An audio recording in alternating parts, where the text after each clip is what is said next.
And away we go. Welcome everybody to the stream. It is the Morning Night Live with your host, yours truly, Marty Johnson, aka Dawg Knight. Hello everybody. Wow, this is awesome. I go to get on my stream this morning and I'm clicking buttons, and usually I'm like, see the one person waiting, and of course that's me, because I always open up a window so I can have a chat window open. And you guys are already here before I even could get on. That's awesome. I love it. Thank you so much for being here. I enjoy doing this every day, and I'm going to do it for a long time, as long as you guys will keep coming around and sharing my my announcement. And my computer is going crazy right now because I opened up Twitter, and I was been on Twitter all morning because I got off work early, and I was just dinking around and saw some more crap about the kids. And so now I open up the Twitter window on my computer, and I'm getting bling, bling, bling. All these notifications of everything that I've been talking about all morning. So I'll get into some of that. Also, I see that the Mueller team is trying to distract from the Covington story by indicting Roger Stone. That's some suspicious timing. Yeah, I'm just kidding. It's not really, but the fact that Roger Stone has been indicted is probably not a, let's just say it's not a shocker. He himself has been saying that he's probably going to get indicted, and he's kind of a unusual character, so we may see what's going on with him. I want to welcome you. Good morning to Hate Camel, who's one of my favorite regulars already, and along with Johnny Hellcat and Sarah, who's there this morning. Hello. Good. Who else is here? I saw some other names. Della Hayes. You know what? I gotta pop out this chat because that one's so hard to read. And so hang on a second here. We'll pop this one out because this one's easy to read. Yeah, I'm getting up there in age, So and plus the laptop screens prints out everything a little smaller. So I'm gonna just put a bigger chat up here. It'll be easier to read and more current. I know I saw Della Hayes in there. Owen Harmon. Good morning. And who else? Anyone else I missed yet? That looks like everyone so far, but hey, we can always get more people here. Okay. Now I know that I also stream at an unusual time for most people because, 10 o'clock Eastern time, most people are working, or 9 o'clock Central and so on. Most people in the United States are working. So I got a feeling that at some point, since we hang out with Bear a lot, and maybe we'll start getting some people who are maybe see this in the afternoon in some other parts of the world or different parts, whatever. But hey, this is the time I'm doing it. I don't overlap with anyone else who streams that I like to listen to, and it's kind of convenient for me between what I do for work. So let's get started. As you know, my big thing usually is to see what's happening in the world today and see what's trending on Twitter. That's always that always kind of tells you what people are going to be talking about for the rest of the day. And the world is buzzing with excitement over the fact that Mr. Roger Stone, who used to be an advisor to President Trump, has been indicted this morning, and that's the big trending news on Twitter. In fact, it's #1 trending in the United States. I would be not shocked if it was #1 trending worldwide. Don't forget to go back to live chat after you pop it out. Oh, good point. I think you're absolutely right. Thank you. Because I did forget that. All right. I don't understand. Don't overlap the streams I'm listening to. Throwing shade at blind press. I see. Oh, well. I've never even. Is blind press right now? I don't even know what blind press is. Anyway. All right. So, Roger Stone. If you're not familiar, we'll just hit one of these things. So, the top, there it is right here. Let's take this White House press secretary. Let's see this. Hopefully I won't get. Is this live? Oh, this might be live. I don't even think you can hear this. I can't hear it. Oh, my volume's really low. Let's see if we can hear anything. All right, looks like that is not happening. Let's get the AB News. Let's see. Oh, here's something really strange about that, though. So, I don't know if you're familiar with Roger Stone. He was an advisor to President Trump. And he's kind of a loudmouth kind of guy. Hangs out with Alex Jones and Just he's kind of a wild card as far as all this Russia investigation is, and he used to pretend he had a lot of inside information, and who knows if he's just a fabulist or if he actually knew anything.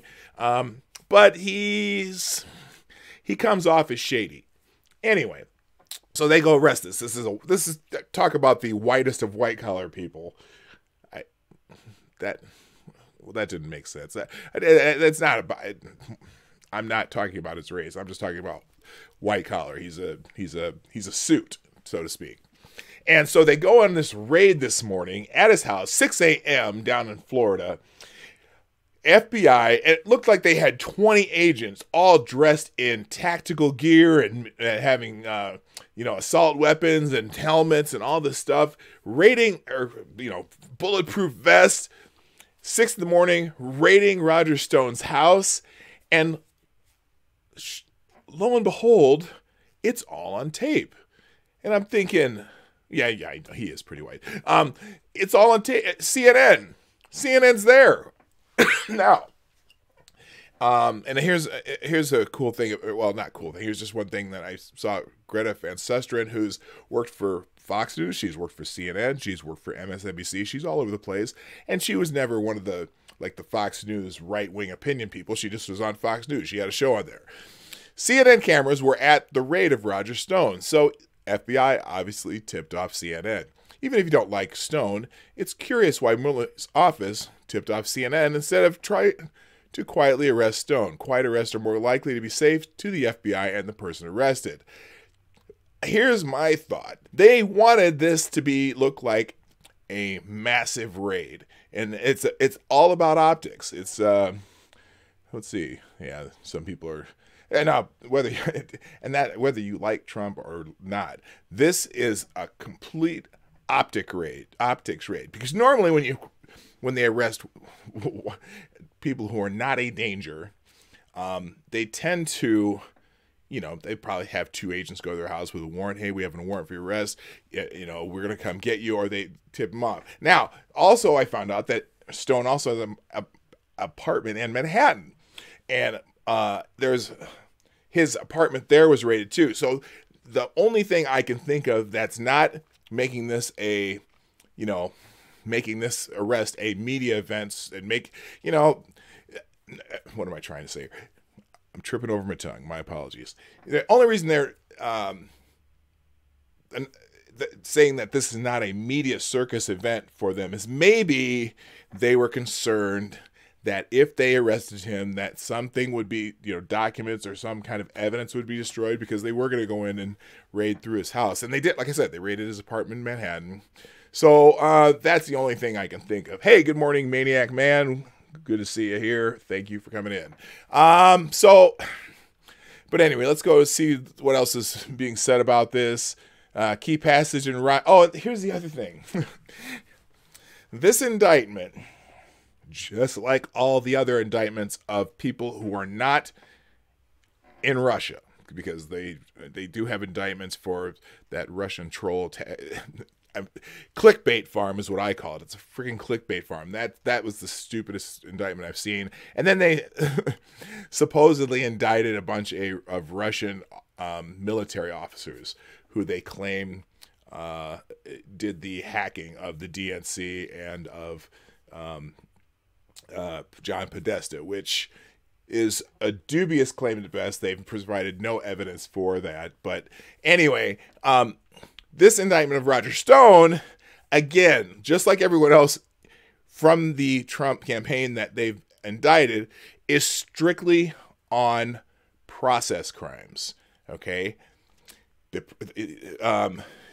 saying that. Gosh, I wish I had the doggone thing in front of me. I'll find it here a little bit. But lying under oath, obstruction of justice. Here's the key passage, and John Hardwood puts this here. This says, he was contacted by senior Trump campaign officials to inquire about future releases of stolen information by WikiLeaks. Yeah, no. I got to dig this up. Maybe we'll go on this in depth next week. Oh, here we go. Here it is right here. Oh, this is interesting. What's this mean? Let's look. Roger Stone case in D.C. is assigned to U.S. District Judge Amy Berman Jackson, the same judge who is handling the Paul Manafort case. Let's see here. Former Director of National Intelligence James Clapser lied under oath about NSA surveillance program. He faced no legal consequences and instead was rewarded with a job at CNN. Roger Stone allegedly lied under oath, and his home was raided by armed agents. Weird, right? Yeah, there's a bunch of people who, and you know what?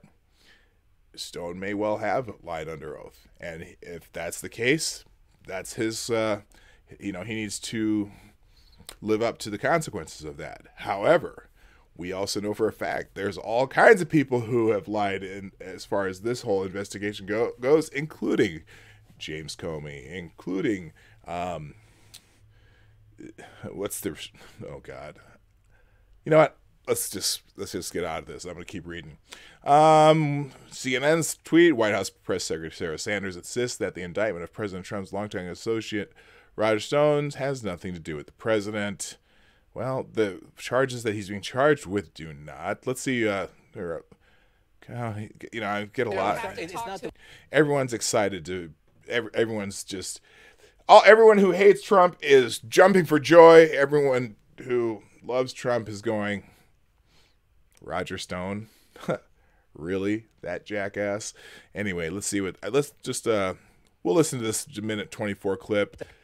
Here we go. A paragraph from this 24-page indictment. It says, after the July 22nd, 2016 release of stolen DNC emails by Organization 1, that's WikiLeaks, a senior Trump campaign official was directed to contact Stone about any additional releases and what other damaging information Organization 1 had regarding the Clinton campaign. Before she answers that, let's remember that indictments are written indictments are written to tell you what they want you to prosecute for. Not necessarily that this is anything proven yet. So that's what we got to find out. And I'm, fine. Let's investigate that. Let's hear her answer. The question is, a senior Trump campaign official was directed by whom to contact Roger Stone? Did the president direct someone to contact Roger Stone about stolen emails?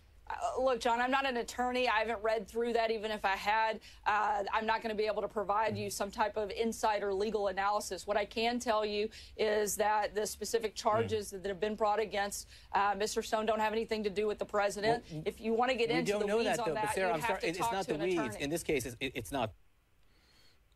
Well, unless the president's named, she's correct there. But you know what? He was an advisor to president, so that's the angle. That's what they're looking for. But I don't know, man. I've been reading a lot of different stuff about this, and until you show me some evidence, actual evidence, because right now they haven't had any indictments that were related to collusion. Almost every single indictment has been process things, little things that they got people on. And some of them, in hindsight, they find out are probably even a little more bullshit than than we thought in the beginning. So let's go here. Let's finish this little clip. The weeds. And we only know if it had something to do with the president when we know whether it was, in fact, then candidate Donald Trump who directed a senior Trump campaign official to contact Roger Stone. Do you know whether that individual was the president? Look, I know that the charges are about whether or not he gave false statements, and that's on that individual. That has nothing to do with the president. Those are the charges that they have brought against this individual. When you want to get into specific questions, you'll have to talk to the president's outside counsel on that. Read you a pair. All right, so, and, Sarah Sanders, just like every press secretary for every president that I've ever seen in my life, is pretty good at redirecting answers based on questions, aka not answering questions. So I you know what, we're just gonna have to see how this one plays out. But clearly the people at CNN are excited about this, because again, if you have heard this phrase, listen to this phrase, because you're gonna hear it all day. The walls are closing in. The walls are closing in. I gotta find. Oh, there's a great YouTube video of that too. The walls are closing in. It's hilarious, because that's been the phrase. Oh, the walls are closing in and bombshell are my two favorite phrases. So guess what? I want you to do me a favor, because tomorrow morning I'm going to stream again, and I want to possibly, what I want, two phrases you're going to hear today are the walls are closing in and bombshell. I want to see, I'm going to try and count how many times I hear those two phrases today. And I don't even watch the news during the day. I'll probably hear it on Twitter, but or see it on Twitter all day today. That'll be interesting. All right, let's see. Anything else interesting about this particular breaking news? I'm pretty much sure all the breaking news is going to sound the same. About a dozen FBI agents and local police got out of the cars very quickly, fanned out across Roger Stone's front lawn, explained CNN's David Shortell, who was on the ground for Stone's arrest. It's amazing that they just happened to be there. And they were the only news organization there. So obviously somebody tipped them off. I know someone was saying, as I was reading this morning, saying that, oh, no, he was there because, well, they heard some stuff going on in the grand jury and they've been paying attention. They thought, you know what, we should get down there and just have some cameras ready just in case. Well, how come they're the only, are they the only news organization that did that? The only one? Very, very weird. But anyway, let's see. I want to find if I can show you some scene of the actual raid. It's been all morning. Oh, here we go. Is that it? No, that's not it. But it's so curious that they're out here in tactical gear. People. Oh, yeah, Oliver Willis. He's a jackass from Media Matters for America. He's all excited. Everyone's all excited. Where's the one of the raid? There's got to be video of the raid. I should have had this prepped beforehand. But obviously this is going to be the biggest news of the day. And man, the people who hate Trump are going to be dancing in the streets. And like I said, the people who are Trump supporters, they're going to be like, Roger Stone, he's an idiot. Anyway, so okay, I'm not going to scroll while I have you on the stream. All right, what else is trending on Twitter today? Sarah Sanders, well, of course, because she's doing all the interviews. Oh, Nixon is trending. How about that? Isn't that cute? Good morning. Did I say good morning to you? Hey, Owen Harmon, or you were here? You were already here. Good morning again. I said that. So, let's see if you can pass along some shekels to help out our lovely. Oh, thank you. That's very kind of you. Sarah's put my Streamlabs down there. How many we got? I've got 10 viewers now. Awesome. Keep tweeting that out. Let's see. You know what? I'm going to go check my notifications right now real quick. Oh, a couple of you already. Thank you, Della Hayes, and thank you, Sarah, for already retweeting my link to the stream out here today. Oh, there's a whole bunch of funny stuff on Twitter that I've been talking to people about. 13, best number. What's that mean? I got more now? I got 10 now. I don't need to restore the chat. All right, let's go. Going back to the kids, our favorite kids. So, we watched the video of Nick Sandman, who was on the Today Show, and they had Nathan Phillips on the Today Show yesterday, and I never even got to watch that, so we may watch that at the end of the stream today. But one of the questions, that was asked, do you think he should have apologized? Remember how I told you whenever they interview someone that they don't like, conservatives, they always ask really hard-hitting and really questions that are leading and kind of accusatory and whatever. And then when they interview the people they like, the questions are like, well, how do you feel about how poorly he treated you? Do you think that he should have apologized? And that's the exact question they have on this That's one of the questions in this Today Show interview. Do you think he should have apologized? Asked Nathan, she asked Nathan Phillips about Nick Sandmann.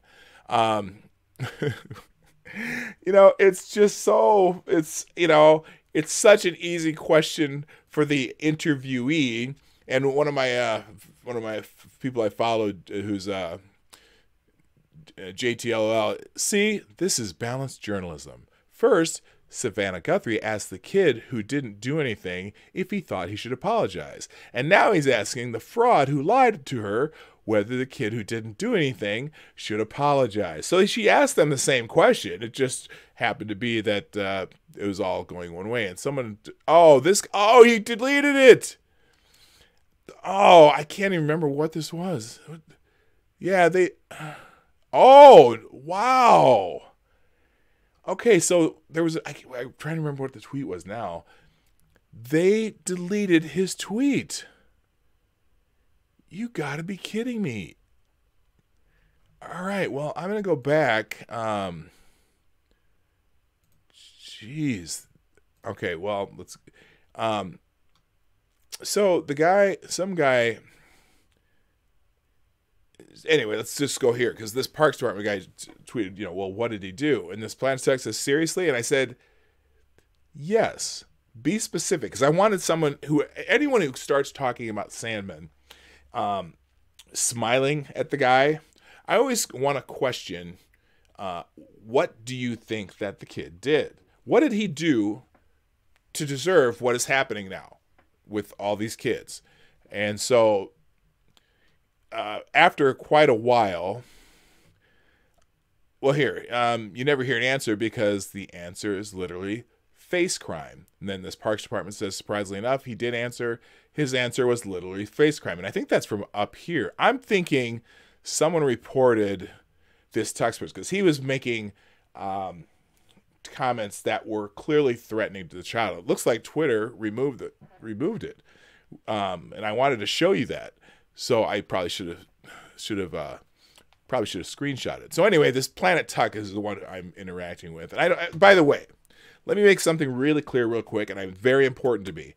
When I feature people in this stream that I'm talking about, please do not ever, ever go out and harass that person. I do not ever want that to happen. I never want something that I have said on my stream or have talked about to be a cause for harassing person. I don't care if you go and react to them based on your own personal opinions or if you want to have a conversation with someone in that sphere, but please do it respectfully, do it in a way that cannot be construed as harassment. It does no good for me and it does no good for you. So I'm making that disclaimer right now. That's very important to me. And if I find out that people in my stream did that, I'm going to ask you not to come back. But I don't think I'm going to have that problem. I know that a lot of people who watch my stream are the same people who watch Lords of the Night with Ranting Monkey, Satsu 2 Cents, and Scribe Light. I know a lot of you are Ranting Monkey fans. I know a lot of you are Bloodwing fans and Irate Bear, and we have great chats, and we want to just keep it that way. Anyway, but you know what? But again, I mean, you can interact with people, but just please don't do anything on behalf of me. All right, let's see. So, what? Johnny Hellcat, what? Checked out for a bit there. Go harass. Got it. Yeah, that's funny. You're hilarious, Johnny. Actually, you are kind of funny. Yeah, that's why I've been following you for a while. Anyway, so this guy says, who said anything about a crime? I said disrespect. A player wearing a smirk and staring down another player or wearing a smirk and staring down a referee will get you a T, a technical. Why? Because it's major disrespect. The little shit just sprouted pubes last week. He doesn't get to taunt. So there's the first clue that this guy has seen this with a jaundiced eye. Again, we talked about how this was originally presented as someone being harassed by a kid giving a smirk based on a photograph that's a split second in time. You can, like I said, you can get a photograph of anybody in any type of facial expression you want and publish that. Think of Alexandria Ocasio-Cortez and all her donkey pics. Okay? That's...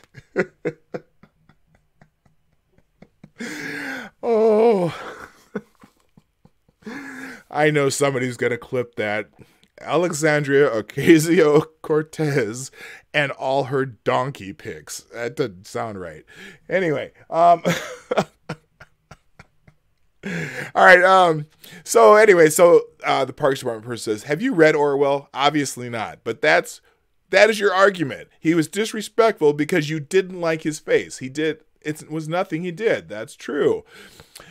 Planet Tuck, you just don't get it. Or maybe you get it, but respect has never been your cup of tea or can of beer, whatever your beverage of preference happens to be. I'm guessing when the high school librarian told you to stop talking, you smirked, unzipped, and waved your wang at her. What the fuck? I just swore again. I'm trying not to swear as much. Oh no. And so Parks replies, "Oh no, I get it. You're projecting your partisan ire on a kid because you don't like his hat." And that's exactly what this is all about. I've said it more than once. Or maybe you're a body language expert. Where did you get that degree? Trump's school? So that's interesting. They kind of rag on Trump's school here. What does partisan ire have to do with wanting to stuff a Now here's another one. So here's another. What does partisan ire have to do with wanting to stuff a disrespectful, smart-ass kid's head into a toilet? Unbelievable. And the correct answer is from someone else here, because if he wasn't wearing the hat and shown a different video, the one that shows the Native man coming up to the kid and banging the drum by his face, you would have come to a different conclusion. They successfully evoked an emotional response in you. It made you hateful. And here's where the bullshit comes. I saw all the videos taken by that guy that took the videos. I don't give a damn what hat the kid was wearing. I'd have liked to have wiped that arrogant smirk off his pasty face. So there's more than at least 3 times this guy invokes some semblance of wanting to do violence against a 16-year-old kid. Okay? And it was just very, it pissed me off again. So I got on my own little Twitter and I said, what? All the videos by that guy? Which guy? You mean the one continuous hour and 45-minute unedited video? Or the deceptively edited news clip versions? Because they like, you know, how people like to talk about deceptively edited, especially when they talk about like Project Veritas or something like that. Or the other people's videos taken from different angles. So this guy hasn't seen shit. All he's seen is what the news media has told him. Okay? And the one picture is everywhere. That's the first picture you see. Everyone uses that picture as the thumbnail or whatever when the news report or the tweet. It's always that picture, that snapshot when his face looks like it's a smirk. But if you watch the video from the other angle, yeah, he smiles at him. Then he looks and talks to his friend. He's looking around. It's not a continuous smirk. It's not even a stare down. He's just watching. He looks at the drum. He's not. But the one picture, the snapshot is the smirk. Or just a split-second snapshot that makes you want to commit violence on a kid, which that was his answer. And then, and the other guy says, man, you just can't stop fantasizing about hating children for smiling. But, hey, keep telling yourself it's not about politics. And then this guy, this is what pissed me off. This guy says he's not a child and a smug smirk isn't smiling. Okay, really? Seems you're a mind reader, too. And 16 isn't a child? I bet I can name a few older kids that you've described as children or as a child. Perhaps you should stop projecting your hate of another person onto this kid, because everyone's projecting their hate of Donald Trump onto this kid. That's 100% what this is. And that seems to be what this is really about. So the first example that comes to mind. Oh, he's not a child? I wonder how many times this same person called Trayvon Martin a child. Okay, because you got the little dough-faced picture of Trayvon Martin they pulled out instead of his picture at 17 years old when he died. But Trayvon Martin was a child. Who else is a child? Seemed like they called the Parkland kids children over and over again because you couldn't say anything about them you couldn't respond to them on Twitter without getting banned because you can't respond or talk to children who are victims. There's lots of children you can think of that are 17, 18-year-old kids. Hell, the girl who just got her sentence commuted in the state of Tennessee, who was 16 when she murdered a man, shooting him 4 times in the back and robbing the house, taking everything back to her pimp. They described her as a child when she got sentenced, even though she was tried as an adult, and they just commuted her sentence. And she even admitted to what she did.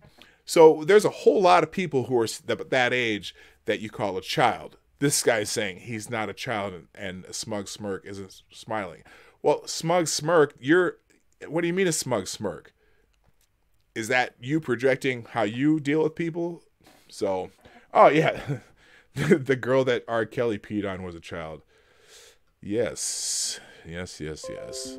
So, this is kind of crazy. Anyway, all right, you know what? I'm going Joyous Sparkles on you again. Oh, by the way, good morning, old grouchy gamer. I don't know if I said hi to you yet. Oh, yes, Jim Acosta is writing a book, or wrote a book. That was my other fun thing this morning. Let's see. I'm going to go into my own here. Let's not do this while I'm on here. Hi again. Okay, let's go on here. I was having some fun on Twitter this morning, so let's give you a little preview, or not a preview, just okay, here it is.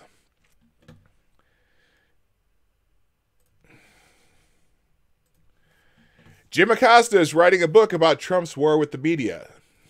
I'm going to read this article because I got to get a good laugh this morning. CNN White House chief correspondent Jim Acosta is authoring a book about the Trump administration and its battles with the news media. The Harper's imprint of HarperCollins Publishers announced The Harper's imprint of HarperCollins Publishers announced the book on Thursday morning. Harper says Acosta will share never-before-revealed stories of this White House's rejection of truth, while laying out the stakes for how Trump's hostility toward facts poses an unprecedented threat to our democracy. That seems like, an unbiased White House reporter. Yeah, that sounds right. The book's title is, I'm not even going to tell you the title. Here's what I think the title should be. I think here's my little hot take on it this morning. Here's my hot take. If he had any self-awareness and a sense of humor, he would title it Dear Diary. I know you're all laughing, aren't you? That's funny. That's some funny shit. Yeah, I mean, Jesus. He's just No, it can't be Orange Bad. It's got to be, for Jim Acosta, it's got to be Dear Diary. It really does. He's just a jackass though. And now I know some of you may not like this because I know that and I remind you, I'm not a Trump guy. I don't necessarily disagree with his policy. So let's put it that way. So I wrote, but in the end, it's one jackass writing about another jackass. However, one knows he's a jackass. He's much better at it, and it works for him. The other is just a jackass. So, and that's kind of my opinion. Trump knows he's a jackass. He knows he's a troll. He knows he likes to troll people, and it works for him. It absolutely has worked for him completely, and sometimes the shit he puts out there is hilarious. Let's put it that way. I'm not a Trump fan. I think he's fine as a president, and his policies, I agree with a lot more than I disagree with him. But he is hilarious sometimes. I mean, I wish he was more presidential. I wish someone would take his phone and do a Hillary Clinton on it, smash those phones. But it is funny. It just is sometimes. So anyway, so that's here we go. Let's go back to here. Click my team here. Oh, here's another one. Oh gosh, if I don't know if you've seen this yet, Kirsten Gillibrand. She's a senator from New York, and she's decided that she's going to run for president. And she went to the National Action Network's King Day Public Policy Forum, which is, if you're not familiar with the National Action Network, that is Reverend Al Sharpton's organization. And so she's given a speech here to a bunch of black people, and I gotta hide what I wrote here because I did. Okay, so here we go. We're gonna listen to this just little snippet from her speech. It's kind of, I find great humor in it. So here we go. Of this dark world, we will wear the belt of truth because we know the truth. We speak truth to power. We will put on the bright breastplate of righteousness because we know right from wrong, and we will not forget it. We will hold that shield of faith. As Dr. King said, faith is taking the first step, even when you don't see the whole staircase. So hold on to that faith tightly. We will wield the sword of the Spirit. The sword of the Spirit is the Word of God, and the good book promises us the light shines in the darkness, and the darkness has not overcome it. So, this cracks me up. It's hilarious. Why? Because I've spent plenty of time in black churches and listened to the preachers preach, and I'll tell you what, you get a good black preacher, they can put the power of the Lord in. And in fact, it doesn't even have to be a black preacher. I think there's a lot of, there's a lot of good preachers who get out there and preach. But that was the whitest black preacher imitation I have ever seen. I'm just laughing my ass off at this. And if you think about it, it reminds me of, if you're familiar with this, when Hillary Clinton was in front of a black audience and she was quoting an Alice Walker poem, or she was reciting an Alice Walker poem, and she said the words, "I ain't no way tired." Holy smokes, man. I'm sorry, everyone's starting to try to put on their black shoes and black people face. This is Gillibrand in blackface, if you ask me. And I said it.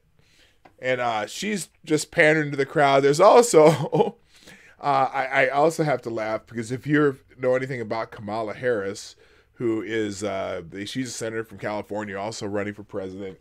Oh, she's pulling out all the stops too, and I hope I can find this one because let's see, I got to do tweets and replies for this one because she's this is the dumbest thing I've ever seen. It's not in here. Anyway, there's Kamala Harris has some videos. One telling one of her doing her favorite songs, and she's pulling out all these pop songs and shit. And then there's one of her where she's just dancing on the camera for some reason. And now there's this like Kamala Harris Barbie doll that they've come out with, and I'm just laughing. She's she's pulling out all the hello fellow tweens. And I said tweens, not teens, because she's going after like the 13 and 14-year-olds and 12-year-olds with the shit she's doing. And they're not old enough to vote, Kamala. I just got to let you know that. Let's see. Man, the people couldn't make Trump's reelection any easier. They make the campaigns all about attacking Trump instead of his actual policies. Well, and you know what? That's why I say, you know what? A lot of people think Trump's a jackass. His detractors thinks he's a jackass. Even a lot of his supporters thinks he's a jackass. And the one person who knows he's a jackass is Donald Trump. And he's better at it than anybody on the planet. And these morons, the reason he won is because he's a master of getting them to talk about anything about policies, but the people who are following him are listening to the policies. So they're all talking about Trump. His people are thinking about the policies. You know, I mean, the slogan, build the wall. I mean, whether you agree or disagree with the wall, that's a policy. You know, whether you agree or disagree with taxes, his tax policy, that's policy. And that's what Trump supporters want to talk about. If you agree or disagree about manufacturing jobs, the people who hear manufacturing jobs go, oh, manufacturing jobs. But the news media focuses on the tweets calling people, lying Ted. So that the news media is all talking about, oh, he said lying Ted. Oh, he's an idiot. Trump gets you to talk about shit that you have no idea. If you don't like him, you're only talking about the stuff you don't like about him, and you're not talking about anything. He jackass genius, if you ask me. He knows it. That's why he trolls people on Twitter. So they got you talking about anything except the policies that the people who really want to talk about. Okay. Although, and even I know he misspells a lot of things in his Twitter feed, but I think that's on purpose too, because, how many people know about covfefe? Everyone knows about it, and what does it get you talking about? It gets you talking about Donald Trump. And Donald Trump, since the day he hit the scene, I mean, I remember back in the 80s when he would be on Barbara Walters' show, and it was all about his name, Trump. That's why his name is what people, when he first came on the scene, everyone laughed because he would put his name on everything. Trump this, Trump that, Trump this, Trump wine, Trump this, Trump hotel, Trump building, Trump tower, Trump. And then he was this just obnoxiously, he came off as obnoxiously superficial and with the gold toilets in his house and all this other stuff. But everyone knows his name. He was always been boisterous and arrogant.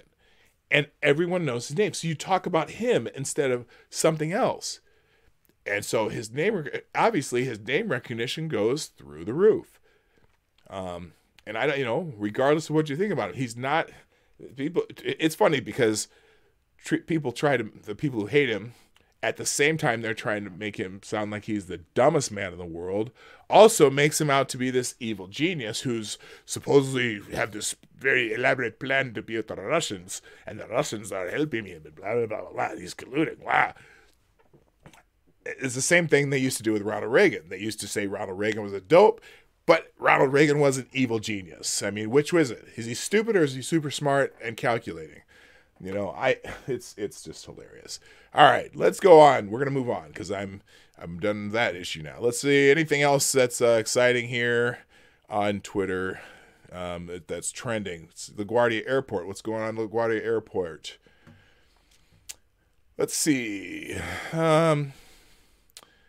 Trisha Gilbert, Executive Vice President of the NATCA, which is, I'm assuming, something of Air Traffic Controllers Association, National Air Traffic Controllers Association, at LaGuardia Airport in Philadelphia International Air. Oh, I see. Here's what she's saying. Delays at LaGuardia, Philadelphia International, and Newark Liberty International Airports in New Jersey are absolutely a result of the shutdown. Yeah, I'm pretty sure it is. And certainly there's plenty of shutdown news, although LaGuardia is probably the worst airport on the East Coast, and no one should be flying there anyway. That airport sucks, and then there's always delays there. That's nothing new. There's a bunch of people talking about this, and I don't know why. It's blah blah blah. LaGuardia, like I guess everyone's talking about LaGuardia, but LaGuardia sucks. I hate that airport. I've never liked flying in there.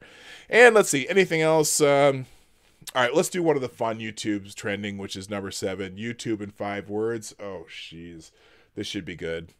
We'll put this on the screen. Well, here, let's put it up here, and then I'll put it on the screen. All right. Trending, YouTube in 5 words. A broken, unreliable, messy platform. You know what? I haven't had that experience. But again, I'm not on here as much as a lot of people. Although I am now, because I'm here daily, Monday through Friday, 10 o'clock Eastern, 9 Central. Tell your friends, tell your neighbors. Hit that little thing right. You look right below your screen where you can see my little. You see me down here in the corner, and you see the screen here. Right below that, there's a little thing that says share. Share. Sharing is caring. And that can help me out too. I really appreciate you guys being here every day. There's a lot of you here every day, and it makes me very happy. All right, what else? YouTube in 5 words. Remember, please like and subscribe. Yes! Yes! Remember, please like and subscribe. And what's that word? Sharing. Can you say sharing? Are any of you, let me ask you in the chat. I'm sure there's a couple. Because I don't know, actually, I don't even know how long he's been off the air. But are any of you old enough to have spent your mornings as a child watching Mr. Rogers? Just put a 1 in the chat, and that'll be my question for the moment. Just put a 1 in the chat if you're old enough to have spent your time when you were a little kid watching Mr. Rogers. I knew you could. All right, what else here? But hey, that's my favorite. Remember, please like and subscribe. That's Twitter in 5 words. Let's see. Likes to delete BTS views. I don't know what BTS is, but they do. Oh man, won't you be my neighbor? Thanks, my maniac man. A funny phenomenon. I don't know if any of you are familiar with the Hard News Network or Hard Bastard, but he does streams today, basically going through a lot of political stories. And we were watching. I was watching that show, and at the beginning of that stream, he was doing a stream on a video by the Young Turks about the Covington kids, Covington Catholic kids. And at the beginning of the stream, we looked at the view count, and it was like there were like 300 likes and like 1,700 dislikes on this video. And so after he went through that video, and he went through one other article, and at the end of the stream, they went back and looked at the same video, and the counts had flipped. It was like 800 or 900 likes, and it was 300 dislikes. YouTube has been going in on their more popular, there's something that some of these bigger YouTube channels can do where they get YouTube to go in and remove the dislikes so that they're not being racist. And they remove comments constantly. It's so weird. I mean, it's just wrong. So when this says likes to delete BTS views, yeah, they do. What else here? YouTube in 5 YouTube in 5 words. Sorry, your video is demonetized. Yeah, that's a good one. A lot of people who make money on YouTube on a regular basis are fighting that. Lose hours of your life. Yep, I spend a lot of hours on YouTube when I'm not doing things with my family and my work. You know, let's see. YouTube in 5 words. Music videos from my childhood. Hey, you know, that's another thing. Whenever I'm trying to figure out if I want to hear a song from my formative years, which was a long time ago, it's there. You can find pretty much any music you want on YouTube, and it's fascinating because some people get away with putting them on their own channels. A lot of them end up on Vivo, which has licensing, but that's a pretty good one. YouTube in 5 words. Instruction videos on absolutely everything. Ain't that the truth?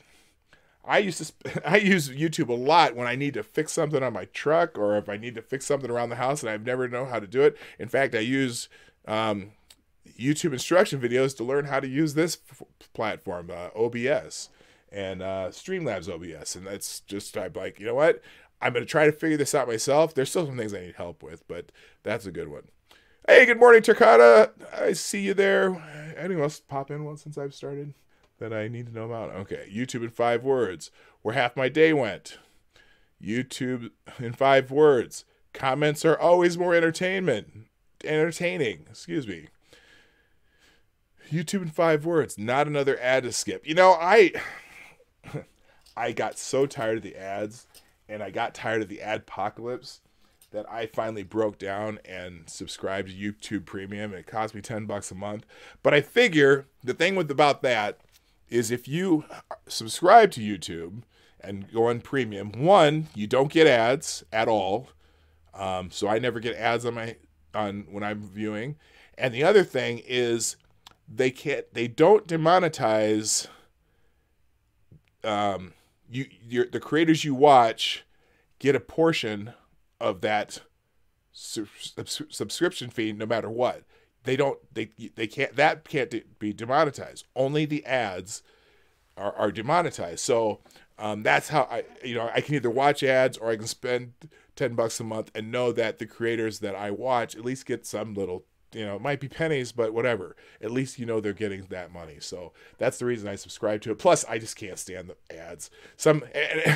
Especially have you ever watched one of those videos where it's something that might be somewhat viral, or you just happen to be watching like a channel that you'd never watched before, and it's some stupid long video, and about every 3 or 4 minutes there's an ad in it. That's just the most annoying thing. And now some people, and I can't imagine, they must make money off it because I see it a lot, and especially the channels that do that do it a lot. So they must make a lot of ad revenue off it, but holy crap, is that annoying. So anyway, that's the reason I do YouTube Premium. Let's just see a couple more. Your kid's new home babysitter. Whatever. My kids are grown, so I don't care. YouTube in 5 words. Late night insomniac's treasure trove. Yep. Somewhat different than lobster tube. I don't get that one. Maybe someone can explain that to me. Hey, hi Math Queen. How are you? I'm trying to make sure I catch everyone as they come in. YouTube Red. Yeah, YouTube Red is now called YouTube Premium. Or at least it was YouTube Red when I started on it, but yeah, I changed the name now says YouTube Premium. It's the same thing either way. Wait, I should use YouTube Red so I can support awesome people without breaking my bank account. $800 a month. Whoa, $400 a month. Doesn't leave me a lot of stretch room. Well, yeah, you know what? Guess what? Here's the thing. And I'll say this. Now, I support a lot of people on YouTube, $2 at a time, in streams and things like that. I'm a patron of one channel, but that's probably going to go away. That's only for $1 a month. But even, you know what? You can support YouTubers in different ways without ever spending another dime. And the biggest one is hitting like when you go, if you like their videos or you like their content, when you go to their videos, hit that like button every time. Sharing videos is just as big for me because let's take a quick look here because I'm gonna see where I'm at channel wise. And I've grown about 80 subscribers in the last couple months, and because I really hadn't spent a lot of time. What am I trying to do here? I made videos, but I've never spent a lot of time trying to promote myself and videos like that. But I've gone from 80 subscribers to 159 subscribers in the last month. I've doubled. I've been on YouTube for, let's see, I think this is 3 years now, but I never really took it seriously. But I started having fun doing these live streams. I'm like, oh, this is fun. I love doing it. I love talking. I love, I talk all day. And so I've doubled my subscribers in the last month, and so that makes me really happy. It's nice that, and that's something without spending a dime. That's how you can help me and other YouTubers you like. Just share. Just if you have Twitter, share it on Twitter. If you have Facebook, share the video you liked on Twitter or on Facebook or Twitter or wherever you do social media crap, or just send it to a friend, and then they'll watch it and maybe they'll hop on too. So you don't have to spend any money.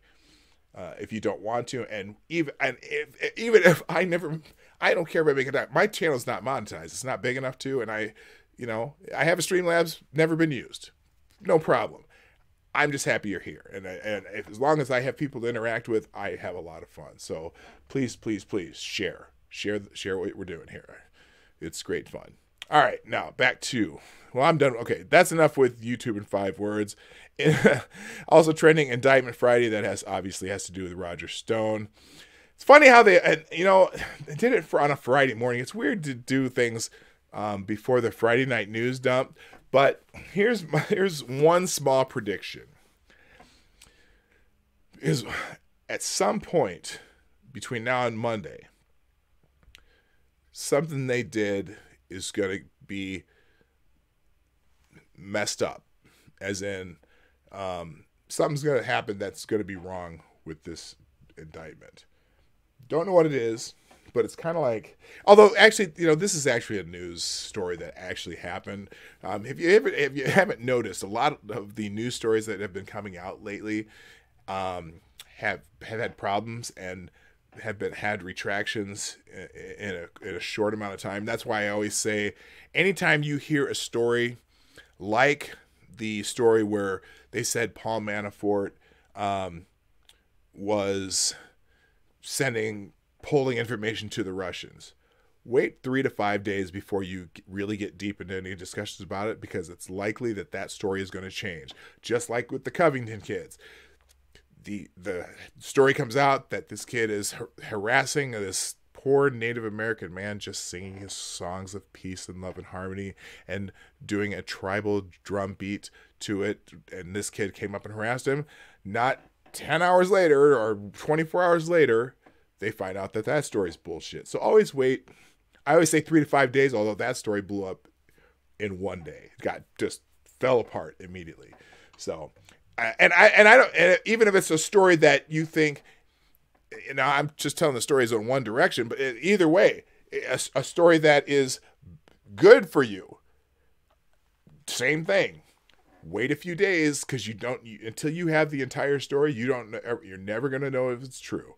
So, for all I know, Roger Stone may have evidence that Roger Stone was the key culprit in collusion with Russia. I ain't buying it, because he's a fabulist. But you just never know. Good morning, Sean. I see you there. I'm going to just say this. I was once having an ad come up that was an hour-long episode of some TV show. Yeah, they do that shit. It's amazing sometimes. Or they'll have you'll be on a channel that has 18 ads over the course of 40 minutes, and one of the ads will be like a 7-minute ad. And you're like, what the hell is this? So anyway, let's go back here. Oh, I didn't transition yet. Here we go.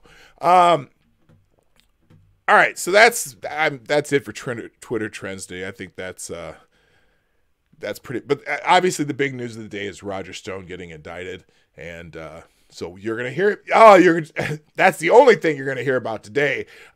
This is the one thing that's gonna get the Covington kids off the map.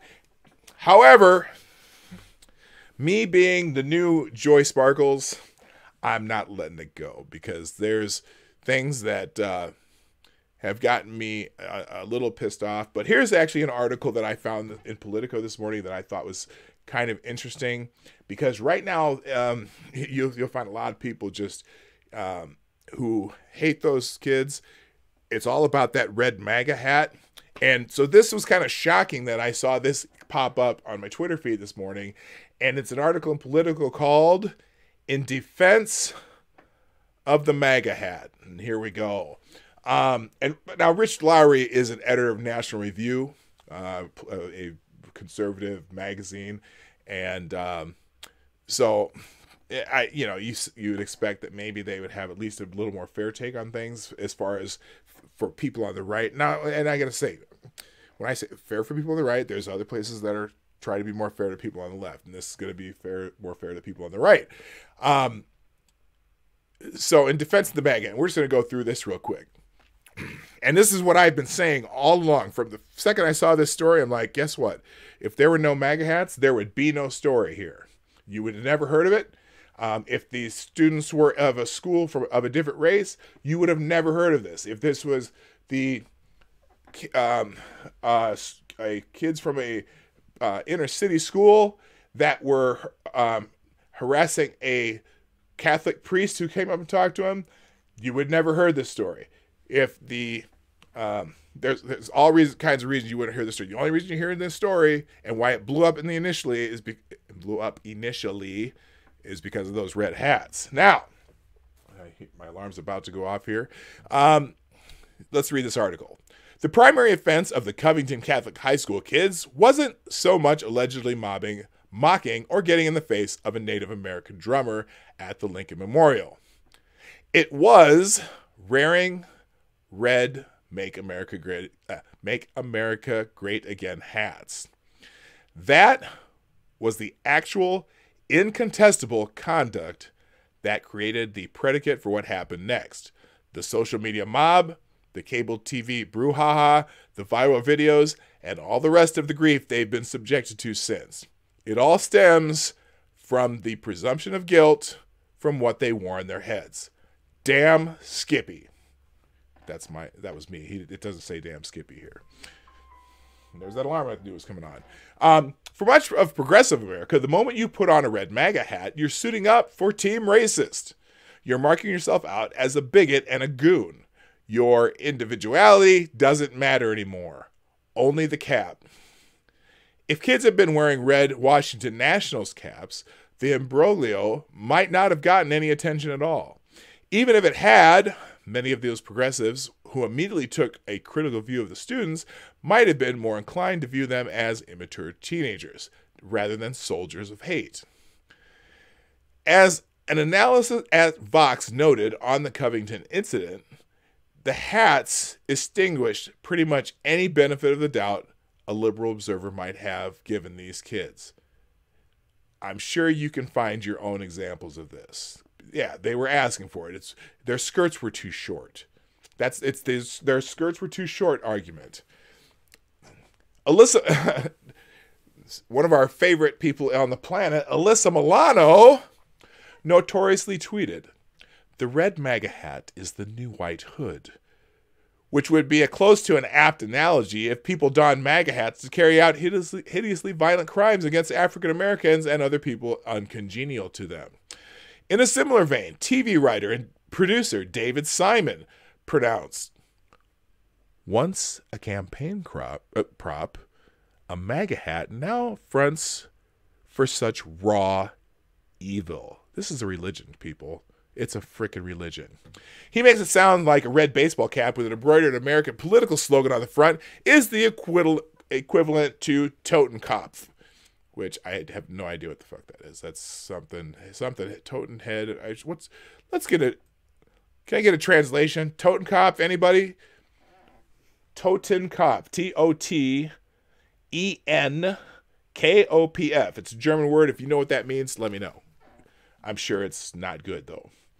This is, to put it mildly, an uncharitable view of their fellow citizens who voted by tens of millions for the guy who invented the red cap. It speaks to the marketing genius of Donald Trump that he managed to create not just such a potent piece of campaign memorabilia, but a cultural marker that will forever be associated with this period of our national life. Again, he's a marketing genius.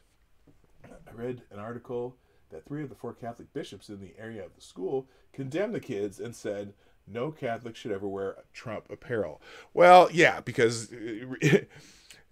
hey, shocker here, but a lot of people in the Catholic Church are very left-wingish, and a lot of the bishops, in fact, my own bishop, I'm an Episcopalian, or I was, and one of my high school, a guy who graduated a year before me in high school is now the Episcopal bishop in the Nebraska diocese, and he's complete leftist, and he's completely anti-Trump, and it's don't just because they're in a church doesn't mean they are. You can't assume anyone's political leanings based on their church. I was going to say that, but then if some churches are notoriously left-leaning, like the UCC, what is that called? Or UCC, what's United Church of Christ? That's like liberal bastion church. It's kind of a church for liberals. But yeah, so yeah, don't a lot of those bishops too condemned this before real story came out. So people were saying, well, everyone saw that kid was being smug. I mean, why do you think all these people are condemning them? Because you wrote an article that said they were harassing this poor Indian guy who was just drumming peacefully in the middle of the plaza, and they surrounded him and harassed him. That's why people condemned it at first. And now all those people are retracting their condemnation after seeing the full video, you morons. I got a little excited there. I'm sorry. Moving on. The MAGA hat denotes support for him, yes, but also unapologetic patriotism and a certain boldness. In large swaths of the country, the hat is commonplace. The Covington kids go to a school in a suburb of Cincinnati, Ohio, where support for Trump was strong in 2016. Surely many of their parents, teachers, and priests voted for him. And, well, priests, some of them did. Obviously, those bishops may not have.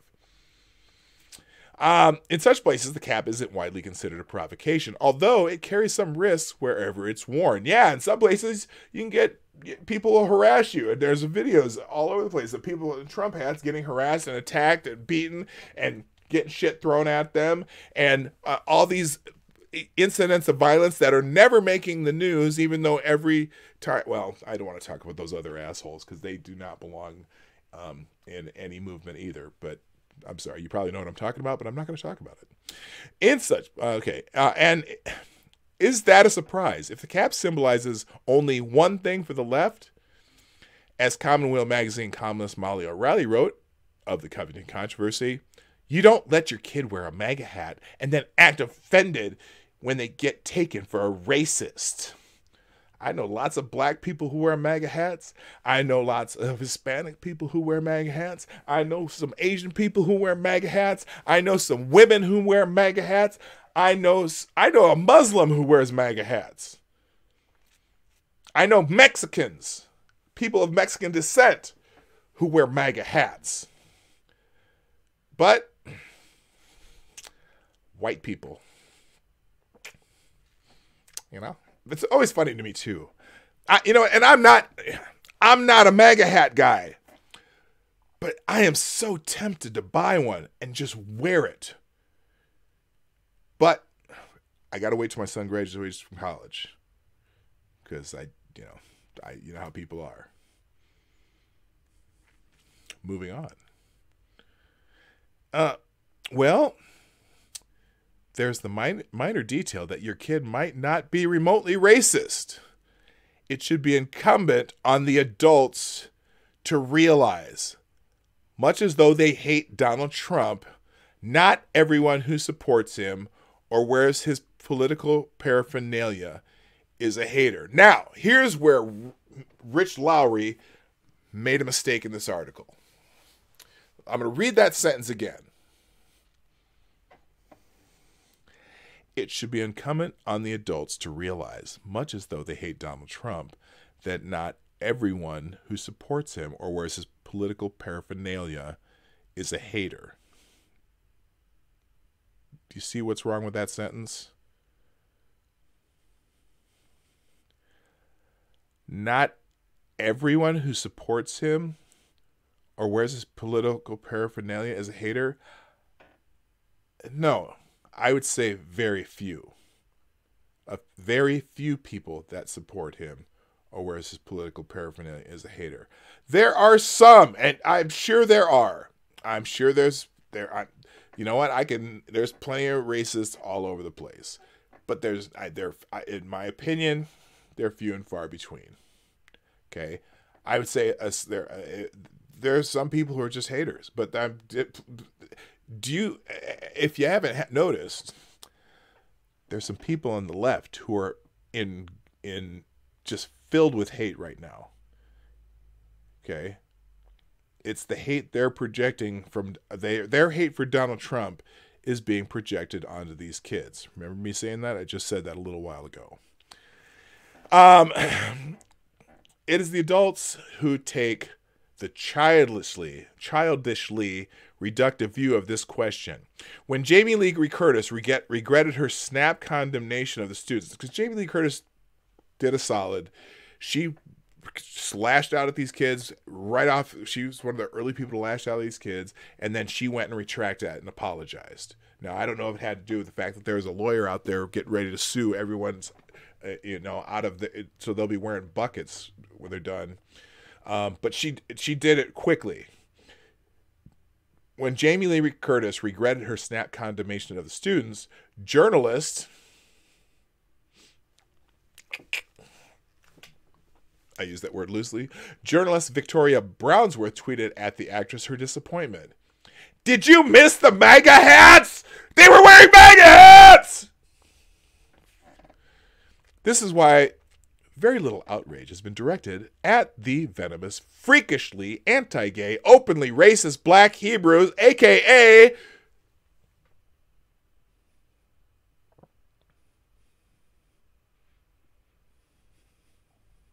I'm waiting for someone to type it. Come on. It takes, there's a little lag. AKA hashtag yes. Sorry, that was really loud. I probably blew out your speakers. Black Westboro. I'll start that sentence again. This is why there's very little outrage has been directed at the venomous, freakishly anti-gay, openly racist Black Westboro who berated and taunted the students. They weren't wearing MAGA hats. And that's the thing about this. The intersectional community has said shit about them.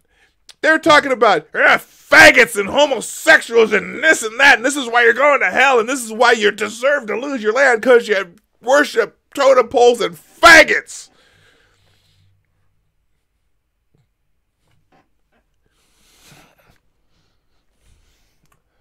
I'm listening for that pin drop.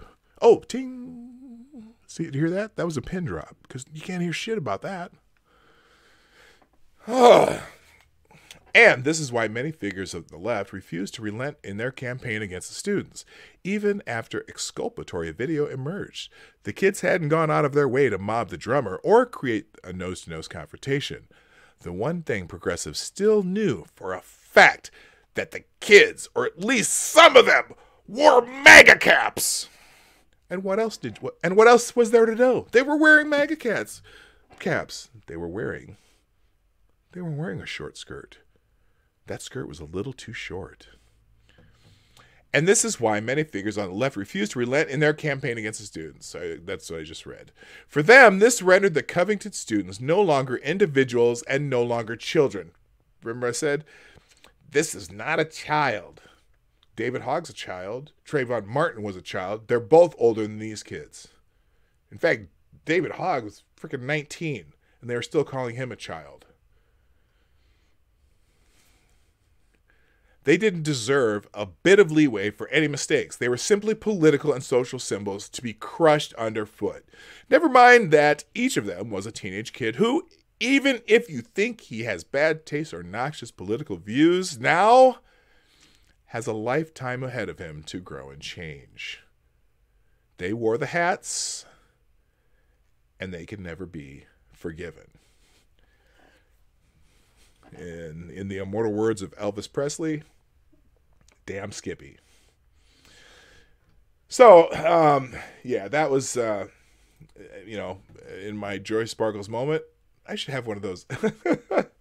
I just thought of a new segment. I could call it I'm having my Joy Sparkles moment. Anyway, that one. So I think Rich Lowry was very poignant there. This whole thing is about the hats. It really is. And in fact, even people I interact with on Twitter, no matter what you say, well, they were wearing those racist hats. Yeah, but these are kids. But they were wearing those racist hats. But yeah, the Indian didn't go up to them, but they were wearing those racist hats. It's disappointing that people are so stuck on this. Again, they're kids. They bought the hats in Washington.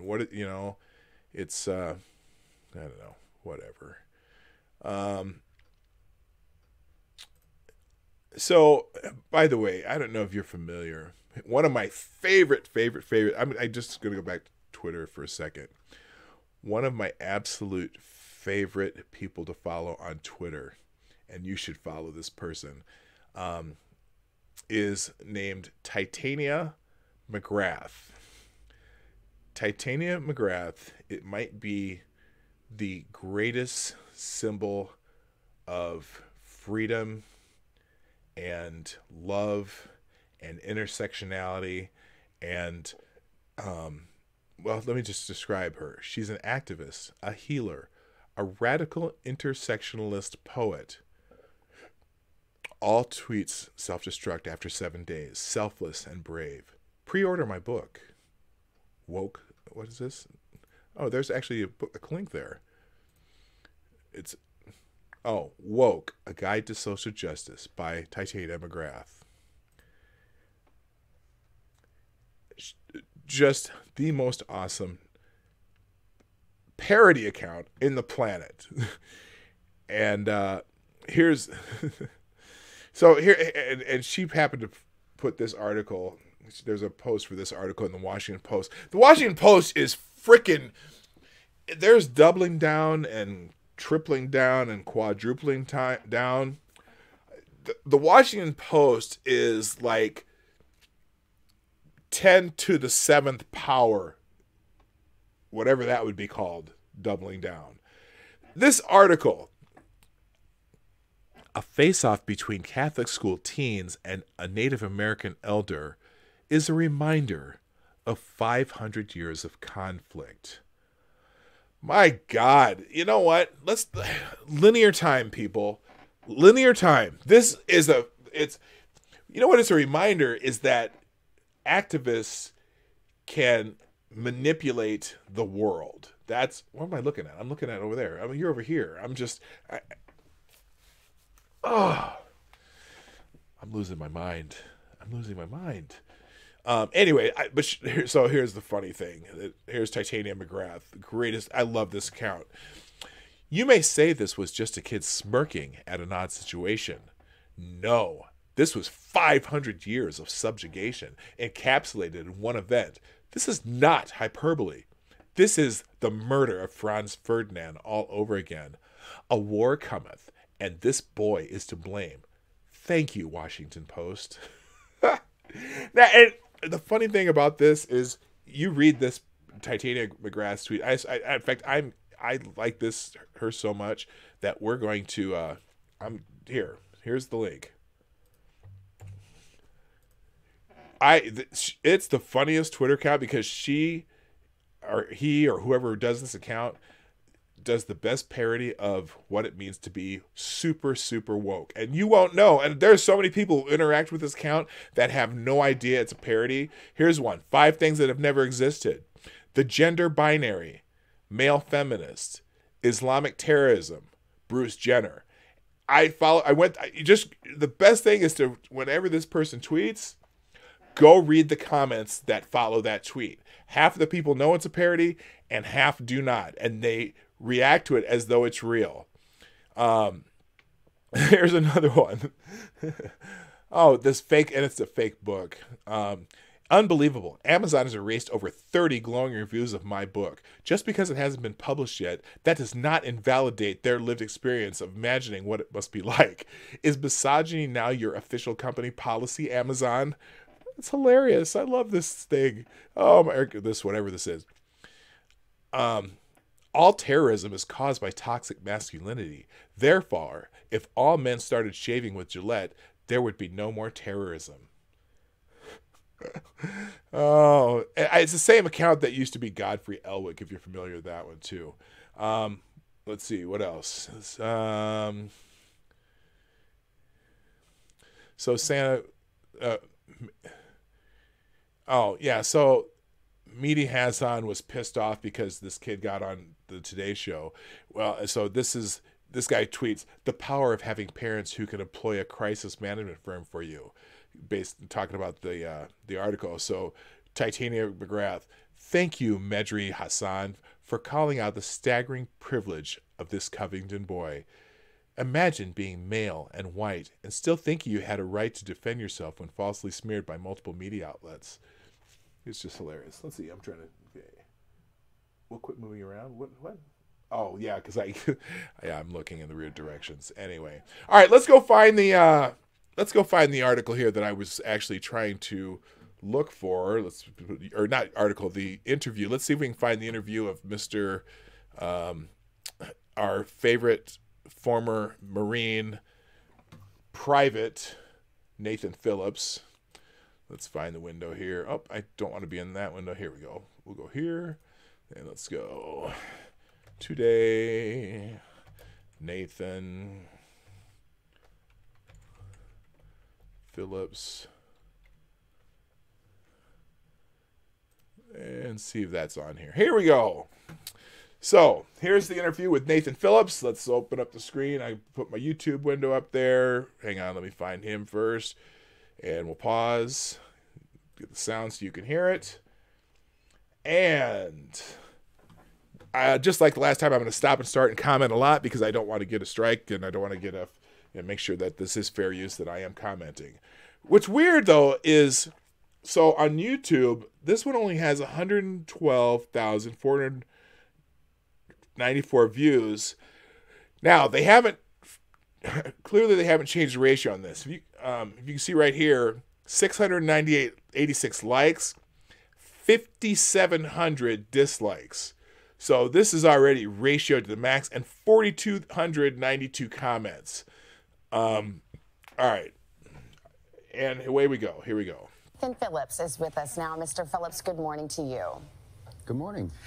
First of all, first question, how are you doing? This has been a whirlwind few days for you. You find yourself on the first question, how are you doing? How do you feel? Can I get you a cup of coffee? This isn't an interview. This is a tongue. This is a tongue cleaning, a tongue bath already, just from the start. How are you doing? This has been a whirlwind for you.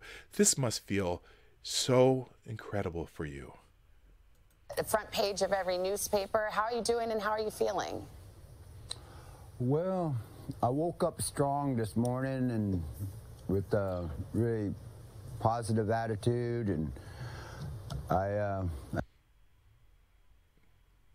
it didn't take him long to brush his teeth. Oh, God. Did I say that? That's rude. I had an opportunity to go to a traditional prayer ceremony, and that was the other night. And oh, yeah. The traditional prayer ceremony the other night, by the way, is this when they went and tried to storm the Catholic Basilica of Washington, D.C.? They, holy shit. Yeah, there's, I'm trying to get away from this, but there's there's just new things every day. Let's go on. Yesterday I woke up with all kinds of good feelings in my heart, and for all those who've been mean to me. All those have been mean to you. Sorry.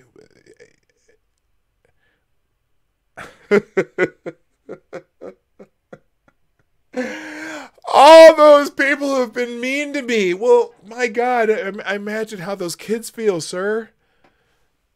Imagine. All those people have been mean to me. Want to forgive them. I believe you've had... Okay, I appreciate that. Because I know that there have been people who've been mean to him, and probably as much vitriol as that has gone at the kids has gone at him. And even though it is self-induced vitriol, I don't mean any harm to this guy either. I want him to just tamp this down, tell the truth, accept the fact that he put a child, and I'm going to call him a child, he put the child in this uncomfortable situation. The child didn't put him in anything.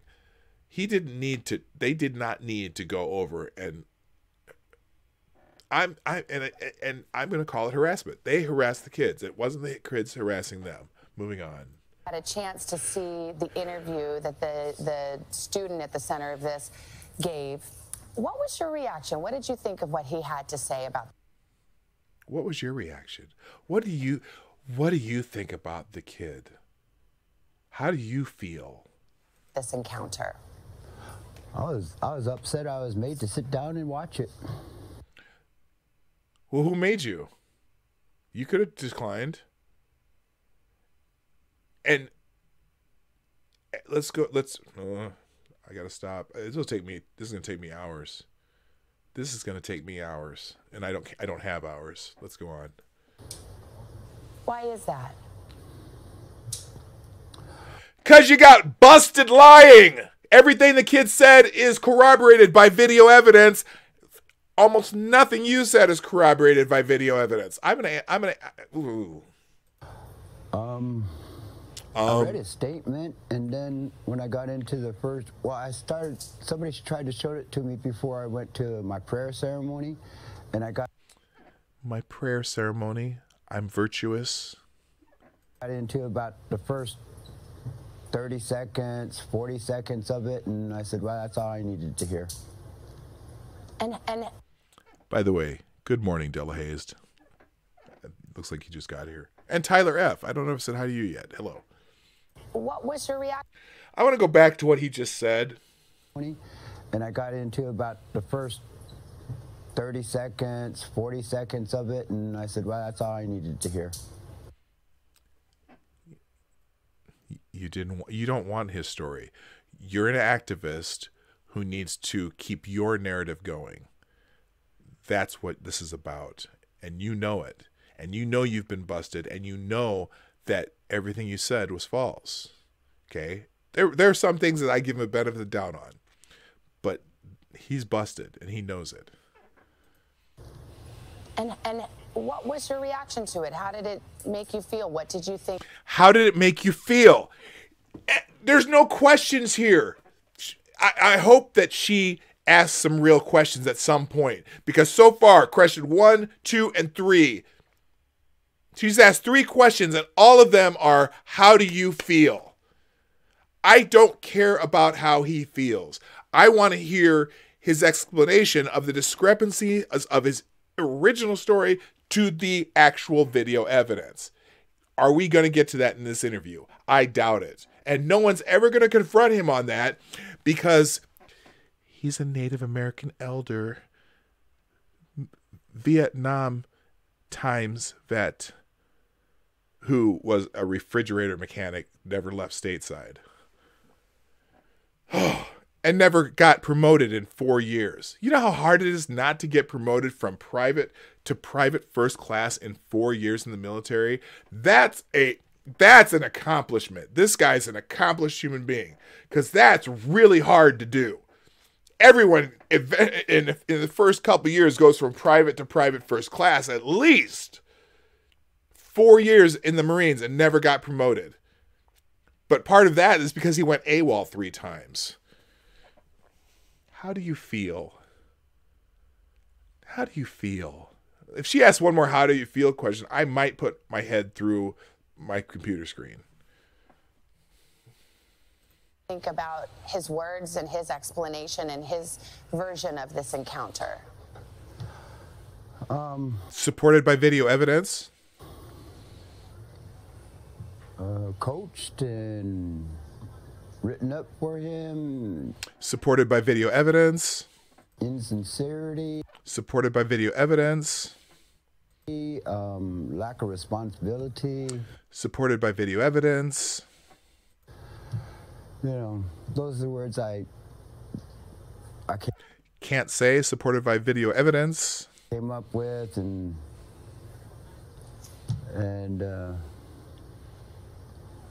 but then I went to go pray about it. Virtue. I have virtue. I prayed about it. And then I woke up and prayed again, because I have virtue. I woke up with this forgiving heart. And because I have virtue, I have a forgiving heart. I take no responsibility for what happened. She better ask him a question at some point here. So, I forgive him. Hi, Cynical Lindsay. Nice to see you. Thanks for coming by. He said when I asked directly that he didn't think he owed an apology, but he does wish that he had walked away. Was that enough for you, or do you think he should have apologized?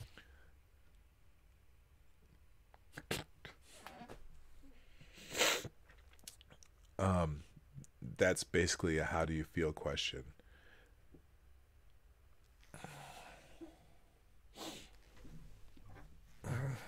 Excuse me. Okay, I'm back.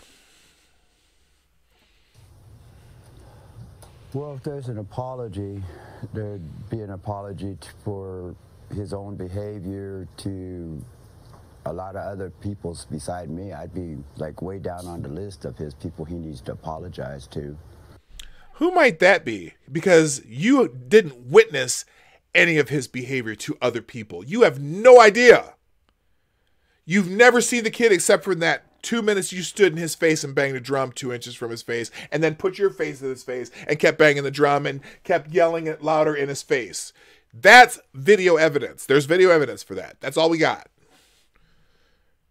I know some of the people who like me, who don't necessarily agree with me politically, are probably going to be pissed off if they watch this, and I apologize to you, but hey, that's how I feel. You can, in fact, you're welcome to contact me through Twitter if you're one of those people, and if you see this happen to come across this, and I'd be happy to have this discussion with you live, because I'd be more than happy to.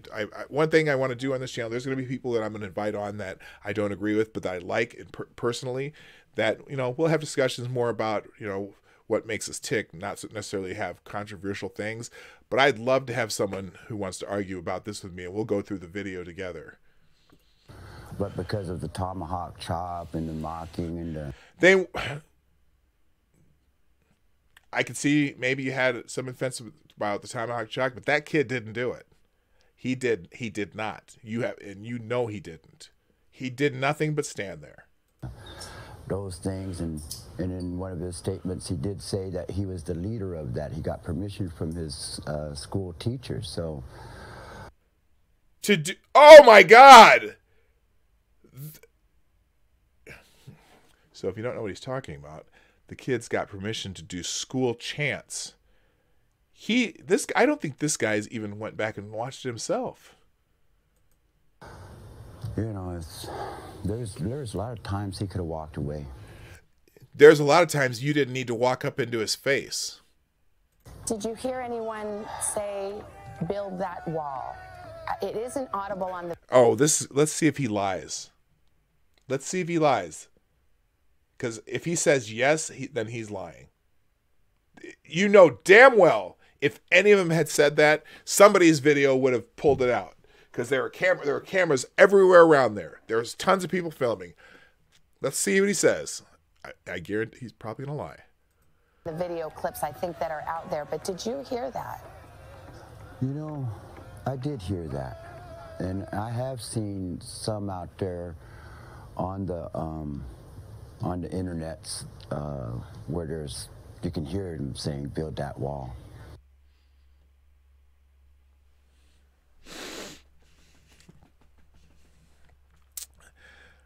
Excuse me.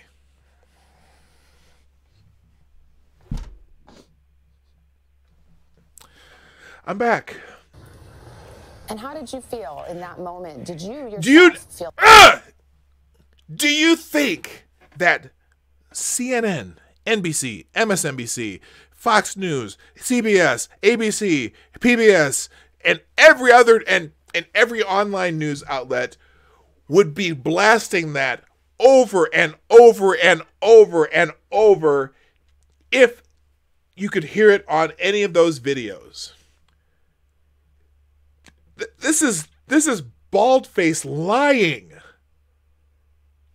You know damn well, if they found that audio, that'd be the only thing you'd hear for the next 5 days. Every day, every hour at the top of the hour. We found video and audio of the kids yelling, build that wall and make America great again. You would be hearing it over and over. I'm getting a leg cramp. I'm getting so pissed off. Feel threatened. Well, all that anger was directed at those 4 individuals. Anger. He didn't see anger. He now, granted, they did the haka cheer, which was, you know, they were just doing cheers from their school, and maybe he misinterpreted that. There was no anger. You look at the kids, they're all laughing and having a good time, and there's video evidence for that. I gotta get this. I gotta make a video about this. I still haven't done it. Black Israelites and the youth. What are they called, chat? Black Westboro. And look at him acting right now too. He's trying to conjure up tears. Notice he's not looking straight ahead. He's looking down to his right and to his left. And that's one, if you know anything about body language and interrogations, people who do that they're trying to think of what they can come up with that sounds good. And it's one of those tells people do when they're lying. It was getting really explosive, and so when I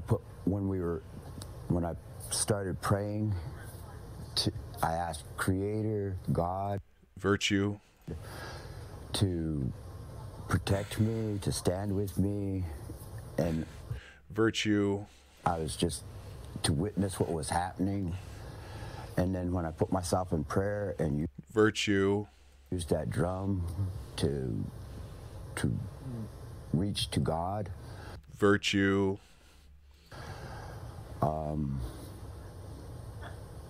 That mass of young men surrounded me.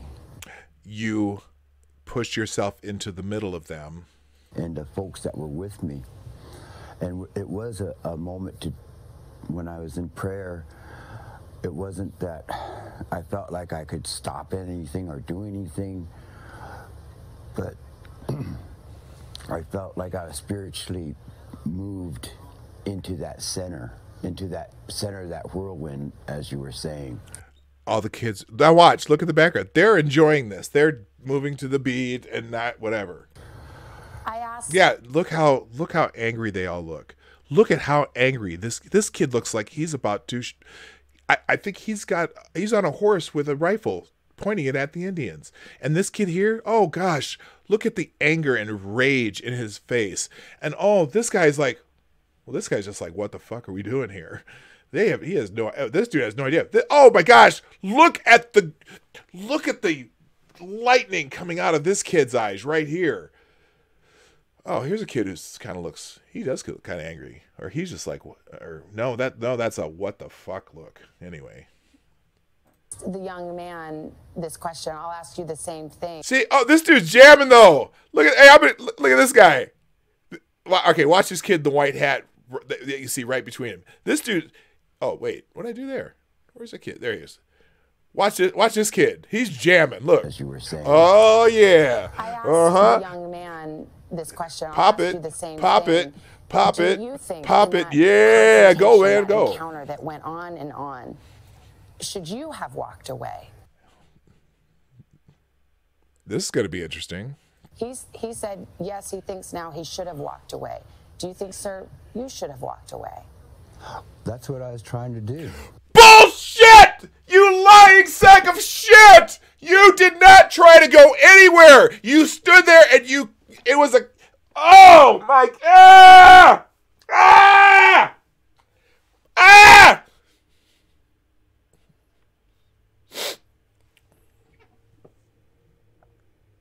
I'm going to go back a little bit here. That's what I was trying to do. I was trying to walk away. There was a spot, there was a place where I could take my people, because we were surrounded. He was trying to walk away? Well, if you were trying to walk away, why didn't you just go around him? Let me go back and look at the space. Look, okay, so we're going back to this one now, because he said I was trying to walk away. Let's watch just even this little segment. Let's see if you can figure out where he was trying to go, and how could he have gotten away from Nick Sandman here? Let's just look at this. Okay, here we go. Now, notice. Here's Nick Sandman. Here's Chief Lying Fire Pants. Here's his other dude. And he's standing right in front of this kid. Look, there's obviously space right here because you'll see a kid during this part of the video walk from up here right in between those guys and go right down that way. So clearly there's some space between Chief Lying Fire Pants' friend right here and the dude who's up here jamming. Watch this. I asked Okay, the young man. here, dude. I'm gonna mute this for a second. Now watch. So he's beating his drum, and the dude who's jamming, in the white hat back there. Now watch as someone walks by. There's clearly room there. Watch. He's jamming. There's the kids jamming. Now walk. This kid walks right down through the middle of them. What do you mean you were trying to get away? Where the hell were you trying to go? You weren't trying to go anywhere. That is the... I was trying to walk away. There was a spot. There was a place where I could take my people. Also, okay, there was a spot. I'm trying to walk away. Let's go back to that again because I'm going to turn that audio off. Okay, so he says he tried to walk away. Now, watch him. Now watch him again. I'm going to do this muted. Watch him again.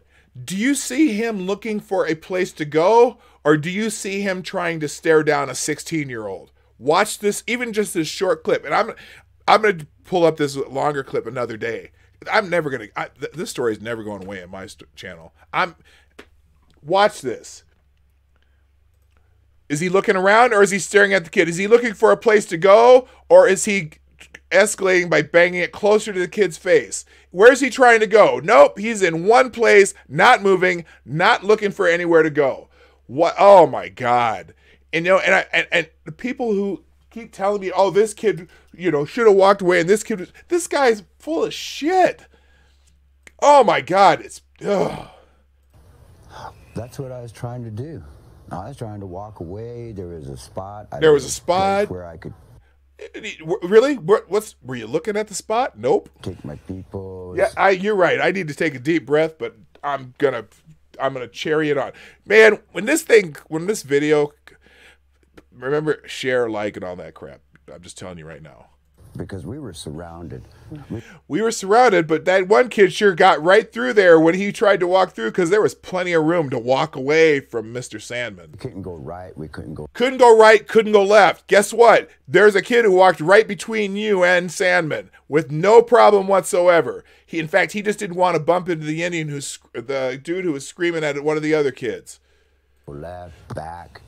Back, your people were behind you. You could have walked back. You could have gone. If you would have turned and started moving, everyone would have parted ways like they did when they let you into the middle of their group. And then that I was still in prayer, still singing. And then I was looking past the crowd. Nope. You were looking straight into Sandman's eyes the entire time. Video evidence. Man, oh my God. I think this is the one. This is the one that's going to turn into a video. It's incredible. And I took that first step and that crowd backed up. I took a second step and that crowd started scattering or breaking apart there. Okay, this is when he first got there. And they let him in because they thought they were in the middle of a cheer and they heard the drum and they thought he was drumming with them. So they all start jamming with him too. They had no idea what this guy was doing. And I took a third part and I actually seen a clear space. I said, that's the space, and we started going that way. And from somewhere, from a clear space, a person was there. I'm not going to bang my head against the wall anymore. But when I tear this video apart, and I've been saying I want to make a video. I am going to make a video now that I see this interview, because we're going to match this interview up with the actual footage. And you're going to see when they part ways, he looks at one kid, the kid's not interacting with him. He walks to a second kid. This kid's kind of turning the other way, but he sees Sandman looking at him, watching this, and he walks right up to Sandman never takes his eyes off of Sandman, beats the drum closer to his face, then puts his face in his face while he's chanting louder because the kid's looking at him, and then he beats the drum as close to his face as he can without hitting him. He's looking for he's looking for a reaction. What a liar. You feel you were blocked.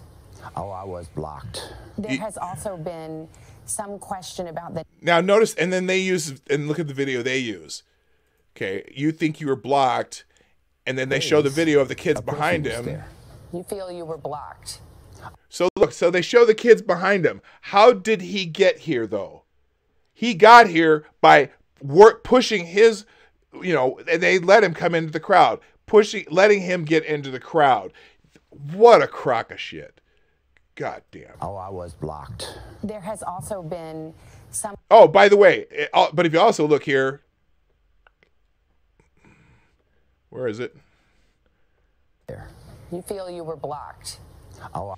Now, note, this person, this person, this person, this person, this person, this person, and this person are you can see in this group are all with him. They are all with him. There was about 10, 15 people that came with him into the middle of that crowd. You feel you were blocked. No, you weren't, liar. I was blocked. There has also... This person was with him. This person was with him. That does not. So this is where they push their way into the crowd. All these people around here are the people with him. Also been some question about the nature of your military service, and this is a good chance to clear it up. You were a veteran. You served in the Marine Corps. Some have said that you were a Vietnam veteran. I don't believe you have said that. Look, he doesn't like this question.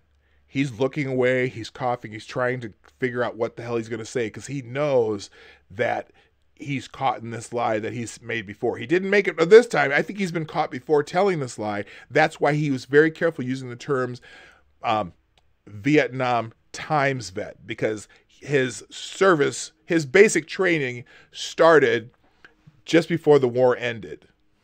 So he can technically say Vietnam times vet.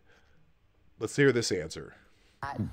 By the way, this is the first time I'm watching this video. I'm reacting to it as I would, I'm screaming less than I would if you weren't here today. I would be falling. I'd be all over the floor, writhing like, I don't know, like someone shot me or something. Exactly is the nature of your service. I went to boot camp. That's a good point too. Notice that the kids behind him have their backs to him. The faces you see are his people. Yeah, because the other people are just jumping around and worried about the black Westboro guys behind him, the black Westboro guys are still about 50 feet away from these people. I stayed there. That Marine Corps was a reservist guy, so I'm sorry, you didn't get to hear his answer about his military service. Here we go. That Marine Corps was a reservist guy, so I stayed in the reserves for a couple years.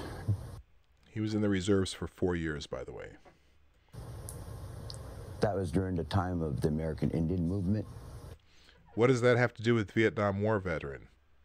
And the AIM trials, and there was a lot of things going on during those years. And the Vietnam War was still going on. So the Vietnam War, he entered the military. He went into basic training at 17 years old in 1972 as a Marine. The last Marine left Vietnam in the middle of 1971.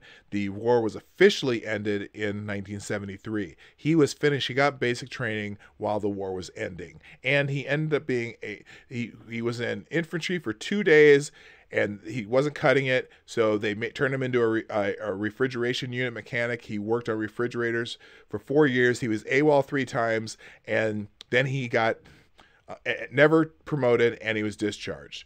Never promoted in 4 years. So to be clear, you served in the Marines at the time that Vietnam was going on, but you did not serve overseas. What I've always said is I've never stepped foot in South Vietnam. That's a lie. In an interview a year earlier, he said that he was a recon ranger and that he was in theater. The term "in theater" means you are in the current war. But he didn't say it this time. This time he said Vietnam times vet. And that's, I don't know how much clearer can that be? You know, ever since I got out of, when I was discharged May 5th, 1976. May 5th, 1976. That's 4 years from 1972. So now he knows when he was discharged. I was told when I got out, don't wear your uniform. Don't say you're a veteran. People don't like you out there. That's fair. You know, he should, yep, because people were really shitty to military vets at the time. It was a bad time to be a vet, but you know what? He definitely didn't have a theater patch on his uniform or a theater ribbon on his uniform because he was never in the theater. Theater being the actual war. But he's in the theater right now because this is a really good act he has going on. Finally, I wonder what you feel now. How do you feel? What do you feel? Not, you know what? The video doesn't match up with your story. I mean, how do you reconcile that? No. How do you feel? Fuckers. What do you hope happens now? What do you hope? What do you feel? What do you hope? Now he's going to give some really glossy, oh, I'd like to go speak to the kids and teach them about racism and fucking whatever. Oh, would you? That's a prediction. I have not seen this yet. Want to meet with these students? What are you hoping comes of this moment in our culture? I find myself having to, even though I'm angry, I still have that forgiveness in my heart for those students. Virtue. And that forgiveness even goes to those chaperones and those teachers who should have told you to get away from our kids and separated you. The chaperones should have separated you and those kids, but they didn't know what was going on because it sounded like the kids were enjoying what you're doing because all the kids were smiling, dancing, laughing, enjoying themselves, and it looked if I was a chaperone watching that, I would think, oh, this is harmless because nothing's happening here, and even though the guy's drumming in the face, but they can't see you because they're on the outside. But I would think, okay, I don't hear any commotion. I don't hear anything. This is no harm. It's a cultural enrichment. That's what I would have thought if I were a chaperone. The reason that I would have allowed them to do their cheers is because it made sense. Get away from the negativity of the Black Westboro guys, and you know what? Do something positive here, which was what they were doing. And this guy decides to jump in the middle of it. And granted, again, the haka cheer might have made him think that there was something nefarious going on, but by the time he had come towards them, they were kneeling on the ground trying to figure out what cheer they were going to do next. There was no interaction between them. There was 50 feet of space between Black Westboro and this group of kids. Who should have just said, you students, this isn't the place. And to talk with them now, when... Look at how angry those kids look. Look at the rage and vitriol on their faces. Look at that. Look at them. There's so much vitriol and rage. Wow, look at the evil. Oh my goodness, it's amazing. With them now, when the statement, and I did hear the statement that he wrote and the video statement he put out. What it says is he has a PR firm. So, well, he also has video evidence, and we can match it up with what he said to what actually happened. There is video evidence, sir. And I'm definitely gonna make this video based on this interview. I'll take the two interviews and compare them to what happened. It'll take me a while because I don't have time to make videos, but I'm gonna make the time to make this video. Those aren't even his words. They were his words that he wrote. The PR firm was after he wrote his initial statement. As a PR firm. You are a human PR firm. You are an experienced activist. You were in, you were doing the water thing where they were trying to build the pipeline. You've been an activist. You are a well-known activist in the community, and your own tribe disavows you. They don't appreciate you. Okay, there's that story too. What did you get there? You know, some sincerity, some sense of responsibility for his actions. He took no actions. You took the actions. His only action was to not react to you. You know, these are some of the things that if we ever did meet, it would be those adults. I would like to ask why I didn't have those school administrators there and ask them why didn't they say no. Have you feared for your safety since all of this has happened? Do you feel some responsibility for these kids who are getting death threats and people putting their addresses on the internet and people who are trying to ruin their business and people who are protesting their school and people who are videotaping them coming in and out of schools? Do you feel any responsibility for that? Nope. How do you feel? How do you feel? The students have received death threats. Have you feared for your own safety? You know, I didn't have any problems until the students started saying they were getting death threats. And then as soon as that happened. Notice how he said that.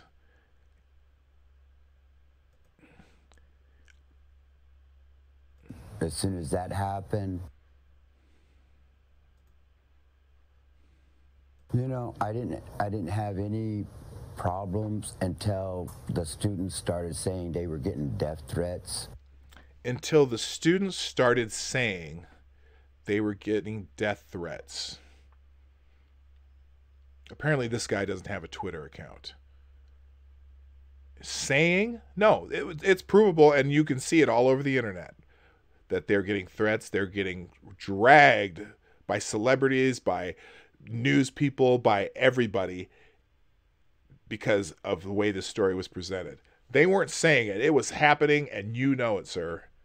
But no, they're just saying they're getting death threats.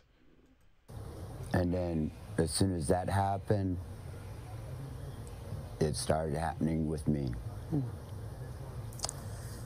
Well, Mr. Phillips, you have certainly been through a lot in these last few days. You've certainly been through a lot in these. Now, that's fair. That's fair to say at the end of the interview because he has been through a lot. But notice how. Now I'm going to give Savannah Guthrie some credit here. When she did the interview with Nick Sandman, she was also very kind to him throughout the interview, even though her questions were written in a different way, where he was actually answering poignant questions, and this guy's just, answering how he feels, with great concern for him. But she did treat Sandman way more fairly than I expected. And I think that's because, one, he's a child. Two, she knows there's video evidence. She's watched the long version video, even though she still gets so much of it wrong. But I do think that she was fair to him in the end and asked a very similar question at the end about, you've been through, or said a statement at the end saying you've been through a lot in the last few days and just wished him well. I thought that was the one thing that she did that was fair. Thank you, Mr. Phillips, for spending this time with us and sharing your story. It's much appreciated. Yep. Now let's see the after banter if they kept any of it on this video, because this will be telling too. Oh, no, they didn't. So anyway, that's the video. Hey guys, I gotta go. I'm way beyond my time that I normally do this, and I'm gonna end the stream. You know what? Hey, thank you so much for being here today. Do me a favor again. The greatest thing. Oh, let me do a little producing here. the best thing you can do for me right now is right underneath that video that you're watching, there's a little arrow that says share. Please share this video with people you know. I'm going to go back and watch this video myself to see myself get an aneurysm in the middle of a video. And but this was probably, going through this analysis has been good for me because now it gave me an idea how I'm going to make my next video, which hopefully I'll have out by Monday. I'll try to get it done this weekend. But again, thank you. Share this. I see a lot of you already hit the like button. That's awesome. And if you'd like, you can also follow me on Twitter. You can see it there on the screen. I am at Dawg Knight, or my Instagram, which is Yes That Marty, which is more related to my other channel, which is the Marty's Big Journey. And hey, this has been fun. I will see you next time. It's a Friday show, so my next Morning Night Live will be on Monday, 10 o'clock Eastern, 9 o'clock Central, roughly that time. And hey, I really appreciate you being here. I am Dawg Knight, and I am out of here.